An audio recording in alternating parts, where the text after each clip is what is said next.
Petrol చాలా rate ఎక్కువైపోయిందమ్మా. మాకైతే చాలా ఇబ్బంది అవుతుంది. బండ్లకు కానీ, ఆటోలకు కానీ, బైకులకు కానీ ప్రతిదానికి ఇబ్బంది అయితే అవుతుంది. అంత రేటు పెంచడం అయితే కరెక్ట్ కాదు. అది రేటు పెంచి చాలా పబ్లిక్ ఇబ్బందులు పడుతున్నాం. అది నేను చెప్పేది. కేంద్ర ప్రభుత్వం నుంచి కొంతవరకు రేట్ల భారం పడితే ఇక్కడ రాష్ట్ర ప్రభుత్వం కూడా ఇంకాస్త భారం వేస్తుంది ప్రజల మీద. మరి ఎట్లా దాన్ని ఎలా చూడొచ్చు? రాష్ట్ర ప్రభుత్వం అర్థం చేసుకోవాలి. పబ్లిక్ను అర్థం చేసుకుని రాష్ట్ర ప్రభుత్వం తగ్గిస్తే మంచి కూడా అనుకుంటాం. మేము తగ్గిస్తే మంచి కూడా అనుకుంటాం. కానీ పెంచుకుంటూ పోతుంటే మాలాంటి పేదవాళ్ళకి చాలా ఇబ్బందికరంగా అయితే అవుతుంది. చాలా ఇబ్బంది. మరి కాస్త పెట్రోల్ వాడకం ఇవన్నీ తగ్గించమని మోడీ చెప్తా ఉన్నారు. ఎలక్ట్రిక్ వాహనాలకి స్విచ్ అవ్వమని చెబుతా ఉన్నారు. మరి దాన్ని ఎలా చూడొచ్చు? ఎలక్ట్రిక్ వాహనాలు అంటే అంత అవగాహన లేదు వాటిది.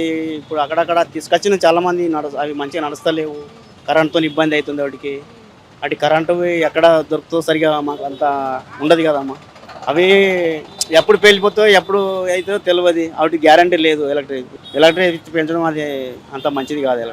ఏ పథకాలు లేవు. పథకాల గురించి అయితే ఏ పథకాలు లేవు. అది ఎవరొకళ్ళు అక్కడక్కడ ఇస్తారు. ఎవరొకరికి ఇస్తున్నారు అంతవరకు. కానీ ఎవరికి ఇస్తలేరు. ఎవరికొకరికి ఇచ్చి ఇట్లా మీడియా ముంగట మాట్లాడించి మాకు ఇచ్చిరని చెప్పిస్తారు. కానీ పబ్లిక్ ఏ పథకాలు వస్తలేవు.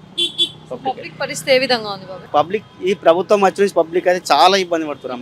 ఈ ప్రభుత్వం వచ్చి నుంచి కేసీఆర్ ప్రభుత్వంలో అయితే ప్రతిదీ అన్ని అనుకూలంగా ఉండే. మాకు పథకాలు అందిన వాళ్ళకి అందినాయి, చాలా మందికి అందినాయి. అందరినీ పథకమని లేదు, ప్రతి మనిషికి అందింది. ఇది అప్పుడైతే ఆటో డ్రైవర్లు కానీ ఏ వర్క్ చేసుకున్న వాళ్ళకి అన్ని వర్కులు ఉండే.